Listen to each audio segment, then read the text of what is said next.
이 시간엔 여러분과 함께 십자가 위에서 본 예수라는 제목으로 은혜를 나누겠습니다. 예수님을 올바르게 보고 그리고 예수님을 만나고 체험한다는 것은 모든 지상에 사는 사람들에게는 절대로 중대한 인생사인 것입니다. 왜 그러냐면 성경 요한복음 3장 36절에 아들을 믿는 자는 영생이 있고 그 아들을 순종치 않은 자는 영생을 보지 못하고 도리어 하나님의 진노가 그 위에 머물러 있느니라고 기록하고 있기 때문인 것입니다. 인간의 영원한 삶에 영원한 멸망이 하나님의 아들 예수님께 대해서 우리가 어떻게 보고 어떻게 생각하고 어떻게 믿는가에 따라서 결정지어지는 것입니다. 사람이 한 번 나서 죽는 것은 정한이지요. 죽고 난 다음에는 심판이 있습니다. 어떠한 영웅혹을 열사라도 인간의 살고 죽는 것을 자기 마음대로 할 사람은 없는 것입니다. 오늘날 이 땅에 사는 것은 우리가 영원한 생명의 후계자가 될 것이냐 영원한 멸망에 떨어질 것이냐 이 운명적인 영원한 사건을 결정하기 위한 그러한 시간을 사람에게 주기 위해서 하나님이 허락한 것입니다. 이렇기 때문에 우리는 예수 그리스도를 어떻게 바라보는가 이것을 우리 생활의 가장 중대한 사건으로 취급하지 않으면 안 됩니다. 오늘 읽은 누가복음 19장에 보면 삭개오라는 세리장이 있었습니다. 이 세리장은 유대인들에게는 미움의 대상이었습니다. 왜냐하면 유대인이면서도 로마를 대표해서 로마의 식민지하에 있던 유대민족들의 돈을 세금으로서 갈취해서 로마에게 바치는 민족 반역자로서 생각이 되었습니다. 그래서 세리장 삭개오는 밑비움을 받았지만은 그러나 지위가 상당히 높은 사람이요 또 돈도 많은 부자였습니다. 그런데 그는 예수님에 대한 이야기를 끊임없이 들었습니다. 나사렛 예수 그리스도가 나타나셔서 죄인의 죄를 사하시고 병든 자를 고치시며 귀신을 내어 쫓으시고 죽은 자를 살렸 절망에 처한 자에게 소망을 주고 온 세상이 다 아는 그 적나라한 죄인들도 용서해서 의인과 성자로 만들어 주었다. 이런 소식을 들었습니다. 그 소문이 파다하게 퍼져나가자 세리장 삭개오도 이 소문을 듣고 난 다음 점점 그 마음속에 예수님을 한번 만나보고 싶다는 간절한 소원이 생겼습니다. 그런데 하루 소식이 들려왔습니다. 예수님께서 자기가 사는 동리 곁을 지나간다는 말씀이 있었습니다. 그래서 세리장은 신속히 자기의 사무실에 뛰어나와 예수님 오실 길목으로 나가니 벌써 사람들이 인산인해입니다. 도저히 사람을 해치고 들어갈 수 없습니다. 왜냐하면 세리장 삭개오는 키가 작았습니다.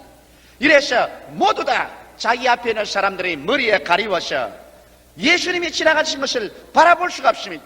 꼭 예수님을 한번 보아는 야 되겠는데 바라볼 수 없기 때문에 자기 앞에 가리는 사람들을 붙잡고 그는 물었습니다. 예수님이 어떻게 보입니까? 눈물의 선지자 에레미야와 같이 보입니다. 또 다른 사람 잡고 예수님이 어떻게 보입니까? 권능의 사자 엘리야와 같이 보입니다. 또 다른 사람을 자꾸 물어보니 그 사람 말하기를 세례 요한이 죽었다가 다시 살아났기 때문에 그 안에서 권능이 역사한다고 합니다. 사람마다 예수님에 대한 평가를 달리하고 있는 것입니다. 그래서 여기에 삭개오는 도저히 사람들을 통해서 예수님의 평가를 들어가지고는 만족할 수 없기 때문에 그만 그 자리에서 세무서장이라는 체면도 다 벗어 던져버리고 예수님이 지나가는 그 길목 뽕나무 위에 기어 올라가셨습니다.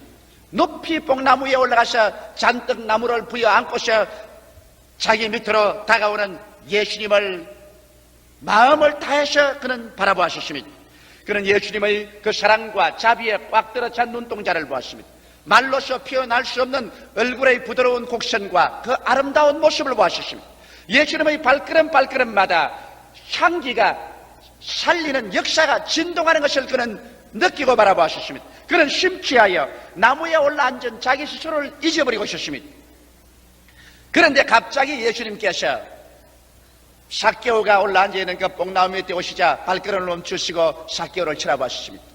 그러자 삭개오는 정신이 번쩍 들었습니다. 그의 눈이 예수님의 눈과 마주치게 된 것입니다. 그럴 때 예수께서 말씀하기를 삭개오야 그 나무에서 속히 내려오라. 내가 오늘 내 집에 유하여야겠다. 너무 즐거워서 삭개오는 나무에서 손살같이 내려왔습니다. 그는 춤을 덩실덩실 추면서 예수님을 인도하여 자기 집으로 들어갔습니다. 그리고 예수님께서는 삭개오의 집에 들어오시자마자 삭개오의 생애 속에 돌이킬 수 없는 위대한 변화를 일으켜 주었습니다. 삭개오는 말하기를 내가 토색하여 얻은 것을 모두 다 갚겠다고 말하셨습니다. 예수님께서는 삭개오를 보고 말하기를 너도 오늘 아브라함의 자손이라 이 집에 구원이 이르렀다고 말씀하셨습니다. 이 말씀은 우리에게 깊은 상징적인 의미가 있습니다. 왜냐하면 오늘날 우리가 삭개오처럼 예수님을 만나고 싶은 간절한 심정을 가진 것은 2000년 전이나 오늘 이 자리에 있는 여러분이나 다 또 한 가지 마음인 것입니다. 그러나 우리가 예수님을 만나보려고 뛰어나온 즉 너무나 많은 사람의 머리에 가려서 예수님을 올바르게 볼 수가 없는 것입니다. 너무나 많은 종교가 그렇지 않으면 철학가, 도학가, 과학자들 이런 사람들이 머리에 가려서 예수님을 우리는 올바르게 바라볼 수가 없습니다. 어떠한 사람들은 말하기를 예수님은 위대한 종교가였다고 말하고 또 견줄 데 없는 인생의 스승이었다고 말하고 사회개혁가라고 말하기도 하고 혁명가라고 말하기도 하고 또 훌륭한 의사였다고도 말하기도 하고 그래서 도대체 예수님께서 진실로 어떠한 모습으로 우리를 찾아오시는지 진정한 모습을 바라보기가 심히 힘든 것입니다. 그러므로 오늘 우리들은 삭개오처럼 사람들의 머리에 가리워서 그 사람들 한 사람 한 사람을 잡고 예수님을 어떻게 보느냐, 예수님이 어떻게 보이느냐 그런 질문을 해서 사람이 보는 예수를 따라하지 말고 우리도 나무 위에 올라가서 나무 위에서 사람의 가리움이 없이 적나라한 예수 그리스도를 바라보고 알고 예수님에 대한 믿음을 얻어야 될 것인 것입니다. 그럼 오늘 우리는 어떤 나무 위에 올라가야 되겠습니까? 성경에는 예수 그리스도를 보기 위해서 올라가야 될 나무가 있는 것을 보여줍니다. 그것은 골고다 산정에 세워진 갈보리 십자가의 나무인 것입니다. 우리가 예수님을 올바르게 보려면 이 갈보리 십자가의 나무 위에 올라가서 예수님을 바라보아야 참으로 예수님은 나와 무슨 관계가 있으며 왜 나에게 찾아오셨는가 그것을 알게 되실 것입니다. 그러면 갈보리 십자가 나무에 올라가서 예수님을 보고 싶어도 어떠한 방법으로 올라갈까요? 성경은 갈보리 십자가의 나무에 올라갈 수 있는 길을 보여주고 있습니다. 성경 이사야서 53장 4절로 6절에 보면 바로 갈보리 십자가에 올라가서 우리가 관망하여서 볼 수 있는 예수를 그곳에 보여주고 있는 것입니다. 그러면 우리 갈보리 십자가에 올라가서 한번 예수님을 쳐다보고 바라보십시다. 거기에서 보여주는 예수님은 어떠하신 분이실까요? 갈보리 십자가에 올라가서 바라본 첫째 예수의 모습은 이렇게 우리는 이사야와 같이 외치지 아니할 수 있습니다. 그는 실로 우리의 질고를 걸머졌다. 갈보리 십자가에서 바라본 예수 그리스도의 몸에는 성한 자국이 하나도 없었습니다. 그의 몸은 상처투성입니다. 푸르고 붉고 찢어지고 상처 입어 피가 엉겼었습니다. 덩어리는 채찍에 맞아 온 가슴에도 파헤쳐져 얼굴은 얻어맞아 상처투성입니다. 예수님이시여 죄도 없고 흠도 없으신 하나님의 아들 이 땅에 33년 사시면서 어떠한 사람에게도 상처를 입힌 적이 없고 괴롭힌 적이 없으며 사람을 고통 준 적이 없는 예수님, 가는 곳마다 좋은 일을 행하시고 사람을 살리신 주님이시여 어찌하여 무엇 때문에 이처럼 상처를 받아 온 몸이 푸르고 붉게 멍들고 찢어졌나이까? 예수님이여 십자가에 올라가서 바라보는 당신은 왜 이렇게 전신이 상처 입었나이까? 우리는 십자가에서 바라본 예수 그리스도의 메시지를 들을 수 있습니다. 저가 채찍에 맞음으로 너희가 나음을 입었도다. 예수께서 십자가에서 올라가서 상처 입은 그 모습을 우리 바라보게 될 때 그곳에서 우리는 치료자 예수님을 바라볼 수 있는 것입니다. 오늘날 예수 그리스도의 복음의 메시지는 여러분 치료의 메시지인 것입니다. 주님의 설교 말씀을 성경에 기록한 예수님의 입에서 나오는 가르침만 가지고서 예수님을 평가해서는 안 됩니다. 예수님은 두 가지 방법으로 우리에게 메시지를 전합니다. 그 행동 메시지와 언어 메시지인 것입니다. 여러분 성경의 마태복음, 마가복음, 누가복음, 요한복음을 통해서 보게 될 때 예수님의 행하신 그 행동을 통해서 하나님 성령께서 우리에게 주시는 중대한 메시지가 있습니다. 예수님은 여러분 행동을 한마디로 무엇으로 평가할 수 있을까요? 예수님이 행하신 모든 것 중에 주께서 절대적으로 사람을 고치는 일로서 그 행동하셨습니다. 예수님이 어느 곳에 가셨으면 병 고치러 가셨습니다. 예수님께서 무슨 일을 하고 계시면 그게 상처입은 인간을 고치고 있는 것을 볼 수 있습니다. 예수님께서 돌아오시면 병 고친 자를 고치고 돌아오는 모습을 볼 수 있는 것입니다. 그리도의 손길이 가는 곳마다 장님은 눈을 뜨고 귀머거리는 들었고 벙어리는 말하셨습니다. 전간병을 하는 사람은 귀신이 쫓겨나고 정신이 올바르게 되었으며 문둥병은 깨끗하게 되어 고향 산천으로 돌아갔고 혈루병 하는 여인은 혈루병에서 나와서 기다리는 남편과 자식에게로 돌아가셨습니다. 예수님께서 손으로 만지는 곳마다 말씀하는 곳마다 일어서고 앉는 곳마다 치료가 강물같이 흘러나셨습니다. 예수님의 사역의 3분의 2는 인간을 치료하는 데 보내신 것입니다. 이러므로 예수님의 행동 메시지를 통해서 우리가 알 수 있는 것은 그리스도의 복음은 치료의 복음인 것입니다.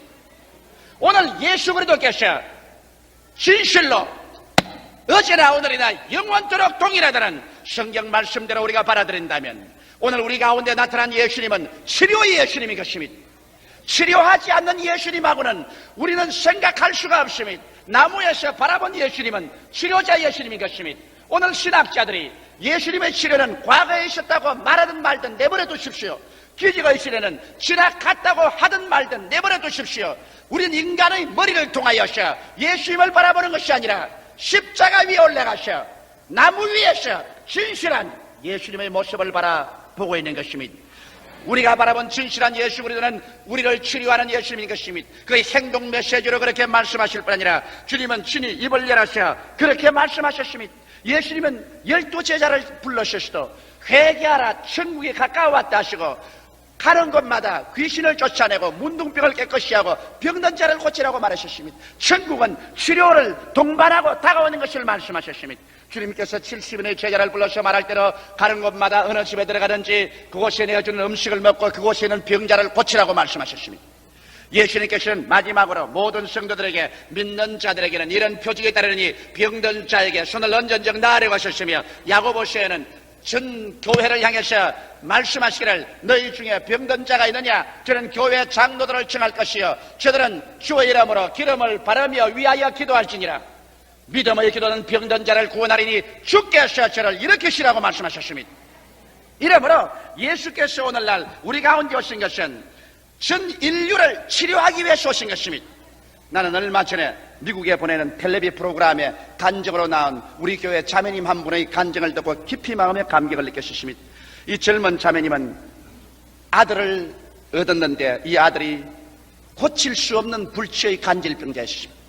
그는 말하기를 번개가 쳐도 간절을 하고 비행기 소리가 요란하게 지나가도 간절을 하고 그리고 방공 사이렌이 불어도 간절을 하고 동리 아들과 놀아서 하는데 얻어맞아도 간절을 하고 그래서 집에서도 간질을 하고 학교에서도 간질을 하고 들에서도 간질을 하고 그 어머니의 마음은 칼로서 뚫리는 것 같았습니다.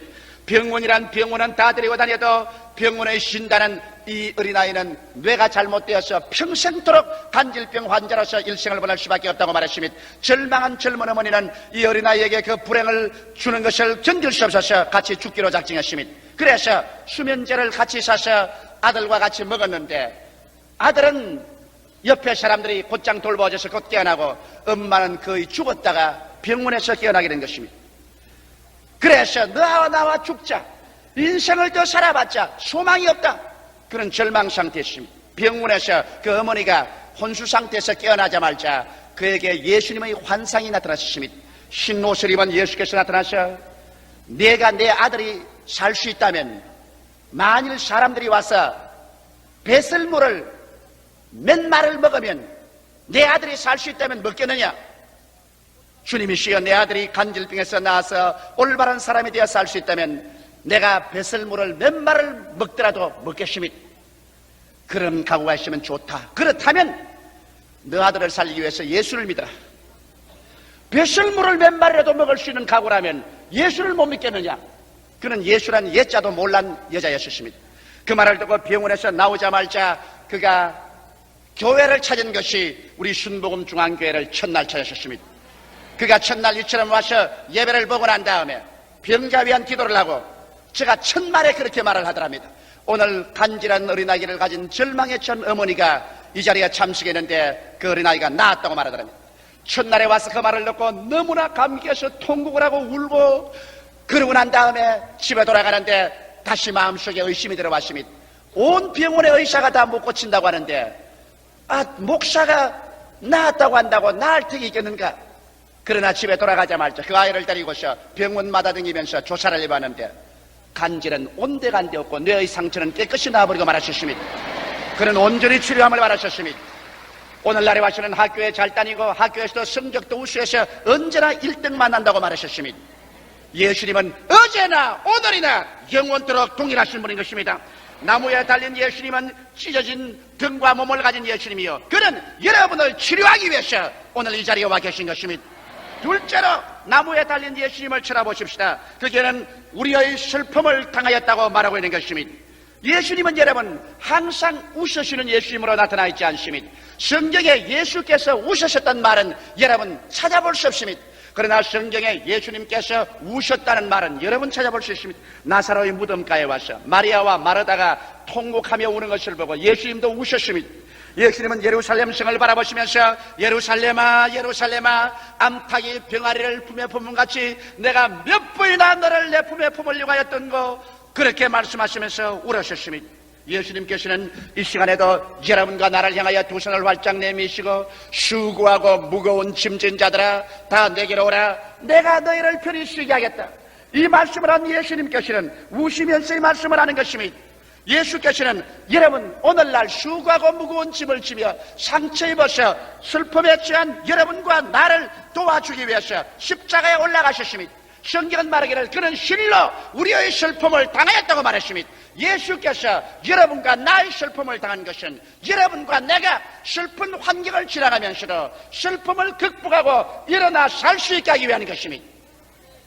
사람이 마음에 믿음, 소망, 사랑만 있으면 어떠한 역경도 일어날 수 있는 것입니다. 인간 자원 중에 가장 위대한 자원이 마음의 자원인 것입니다. 마음에 믿음과 소망과 사랑을 잃지 아니하면 어떠한 역경도 사람들은 이겨나갈 수가 있는 것입니다.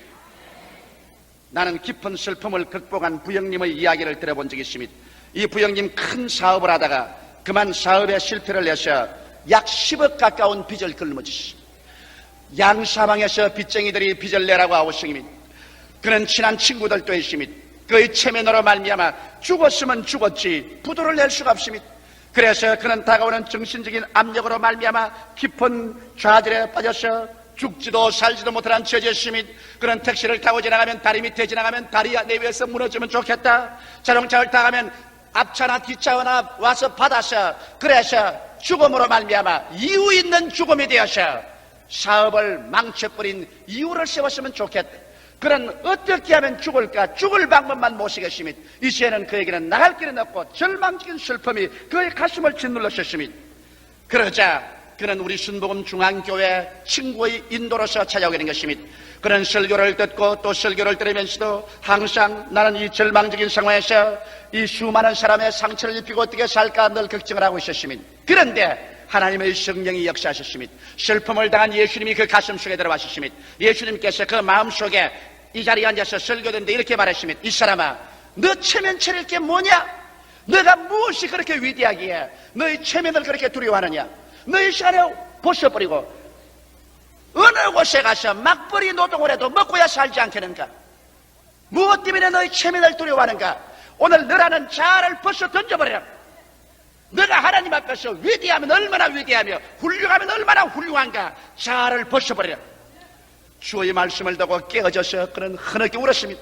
잠시 만에 자아를 벗어버렸습니다. 자아라는 우상이 깨어지고 나는 한 사람의 평범한 인간으로서 육체 노동을 해서라도 먹고 살겠다고 생각하자 수고하고 무거운 짐진 자들아 다 내게로 오라, 내가 너희를 편히 쉬겠다는 예수님께서 그 마음을 붙잡아서 한없는 마음속에 평안과 용기가 생겨났습니다. 이제는 두렵지 않습니다. 이제는 슬프지 않습니다. 절망하지 않습니다. 마음속에 웃음과 평안이 깎들어졌습니다. 그는 다시 일어나서 그 마음의 자원을 가지고 불가능에 도전했고, 그것이 1977년도 일인데 1980년대에 이른 오늘날에 와서는 그 모든 빚을 다 청산하고 그의 사업을 재복구하고 새로운 영혼이 잘됨같이 범사에 잘되며 강건하고 생명을 얻되 넘치게 하는 새로운 자세로서 저희 앞에서 그 간증을 하는 것을 들었었습니다.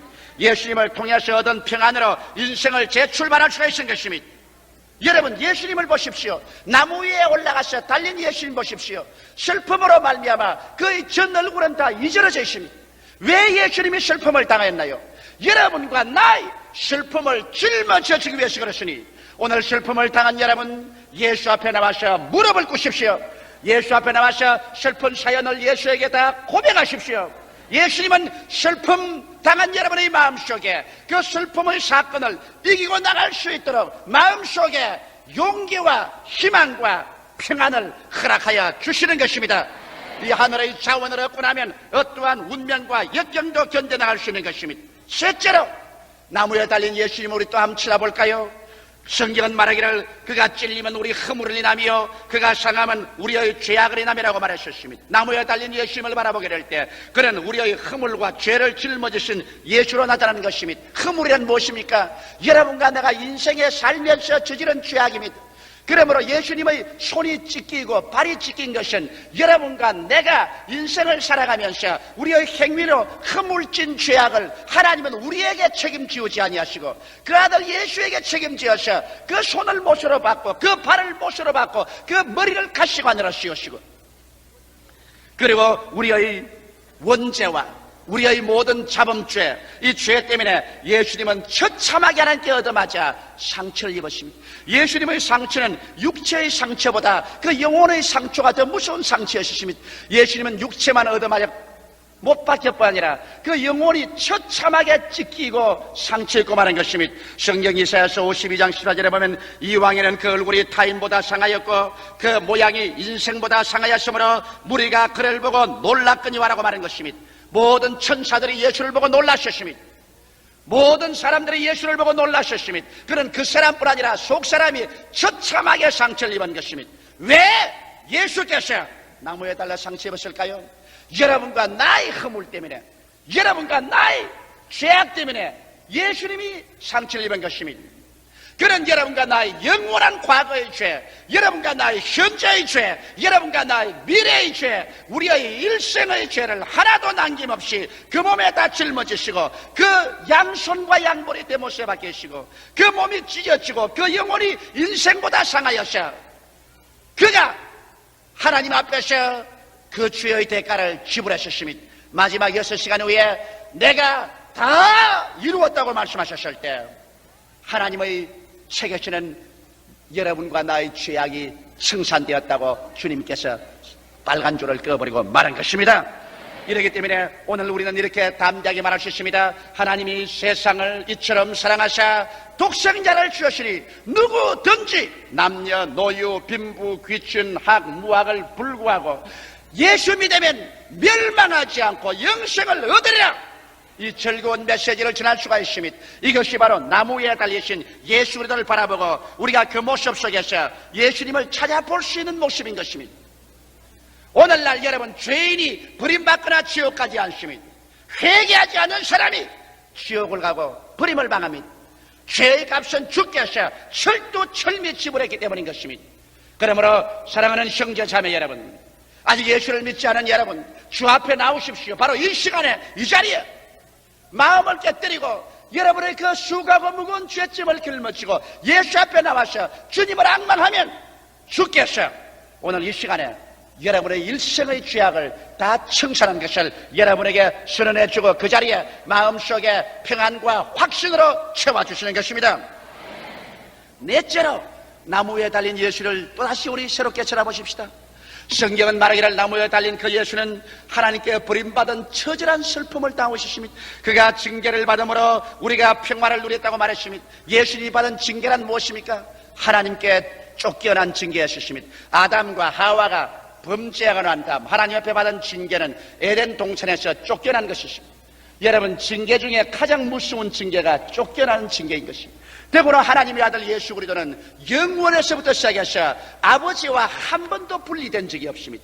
그런 예수께서 모든 인생의 죄악을 다 짊어지고 그러므로 말미암아 죄악으로 인하여 다가오는 회오르치는 폭풍과 같은 절망을 주님께서 다 그 잔 마시시고 하나님께 버림을 받으셨습니다. 그렇기 때문에 해와 달과 별들도 비추기를 거부하셔 대낮에 온 천지가 캄캄해졌습니다. 예수님은 그 절망적인 상황에서 견딜 수가 없어 엘리 엘리 라마 사박다니, 하나님이여 하나님이여 어찌하여 나를 버리시나이까. 버림받는다는 것은 여러분 무서운 것입니다. 오늘날 노인들이 여러분 견디기 어려운 것이 뭔지 압니까? 노인들이 사회에서 소외당하고 이제 노인이라고 버림당하는 그것이 가장 무섭습니다. 인생에서 내가 필요하다고 생각하고 사랑할 수 있고 사랑받을 수 있을 때 삶의 가치가 있습니다. 그러나 내가 버림받아서 이 삶도 필요 없는 인간이 되고 아무도 사랑할 사람도 없고 사랑받을 수 없는 사람이 될 때 그는 절망해버리고 마는 것입니다. 예수님께서는 하나님께 버림을 당하셨습니다. 사람에게 버림을 당하셨습니다. 그는 가장 처절한 절망과 고독의 징계를 받으셨습니다. 그러나 성경은 말씀하기를 제가 징계를 받음으로 우리가 평화를 누렸다고 말한 것입니다. 예수님께서 아담 이후로 쫓겨난 인생을 총대변해서 예수님께서 징계를 받음으로 말미암아 하나님 앞에 쫓겨남으로 이제 여러분과 나로 하여금 예수를 통하여서 하나님 아버지의 자녀가 되고 하나님 앞에 들어오고 하나님의 성령을 받도록 하기 위해서 주님께서 그렇게 하신 것입니다. 성경 에베소서 2장 16절로 18절에 보면 또 십자가로 이 둘을 한 몸으로 하나님과 화목하게 하려 하심이라.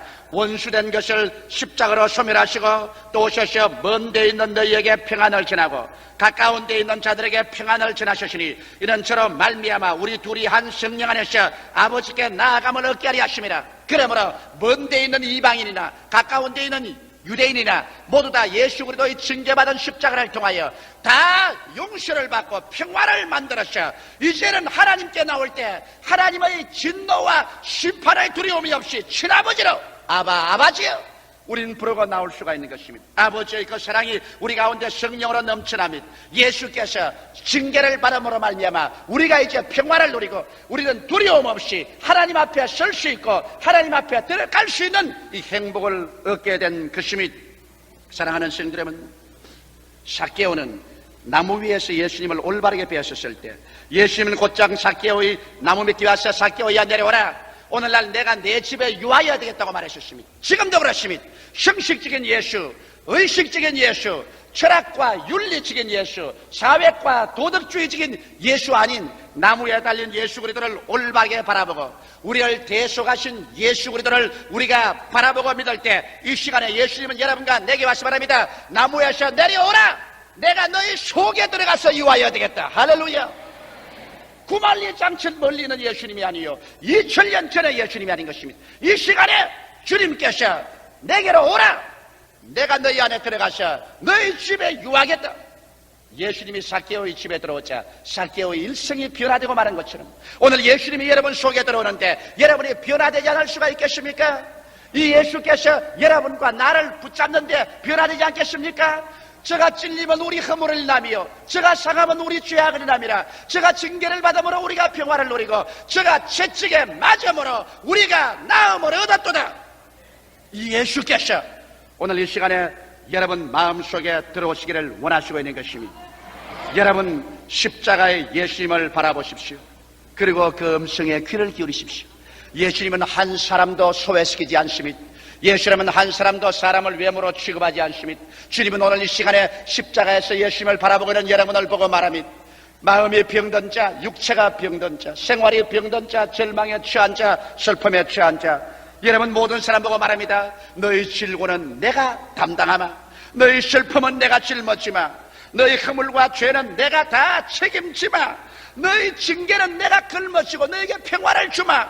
수고하고 무거운 짐진 자들아 다 내게로 오라. 내가 너희를 편히 쉬게 하여 주겠다. 여러분이 예수를 어떻게 하겠습니까? 이러한 분은 역사 이후로 있은 적이 없습니다. 오직 예수님 한 분밖에 없습니다. 이 예수께서 여러분과 나를 품어주셔서 여러분과 나와 인생을 같이 살기 위해서 이 시간에 못자국난 손을 여러분과 내 앞에 내밀고 여러분과 나를 초대하고 있습니다. 이 시간에 그리스도 앞에 나오십시다. 다 같이 고개 숙여 기도드리겠습니다. 살아계신 하나님 아버지시여, 나무 위에 올라가서 우리는 예수님을 보았었습니다. 신학자가 본 예수도 아니요 혁명가가 본 예수님도 아닙니다. 문학자나 철학자가 본 예수님도 아닙니다. 나무 위에 올라가서 본 예수님은 하나님, 그는 실로 우리의 질고를 지고 우리의 슬픔을 당한 예수님이었습니다. 그는 찔리고 상처 입어 우리 죄악을 짊어진 예수님이었습니다. 그는 징계를 받음으로 말미암아 하나님과 우리 사이에 평화를 가져온 예수님이었습니다. 나무에 달린 예수님을 우리는 쳐다보고 정신없이 바라보고 있습니다. 삭개오야, 나무에서 내려오라, 내가 너희 집에 유하여야겠다. 그 예수님 오늘 이 시간에 우리와 같이 계셔서 이 예수님을 바라본 사람들마다 그들 속에 들어와서 그들을 변화시키고 구원시키고 은총을 베풀기 위해서 찾아주시는 예수님 감사하옵나이다. 하나님 아버지, 오늘 제2부 예배 출석한 성도나 이 텔레비를 시청하는 분, 이 카세트를 통해서, 이 방송을 통해서 이 설교를 청취하는 전국의 청취자 여러분이나 이북이나 중공이나 미국이나 전 세계에 흩어진 우리 동포들이나 아버지 하나님이시여, 나무에서 바라본 예수 그리스도 앞에 무릎을 꿇게 도와주시옵시고 진실하고 참되게 예수 사람들로 변화되게 하여 주시옵소서. 주 예수 이름으로 축원하고 기도드리옵나이다. 아멘.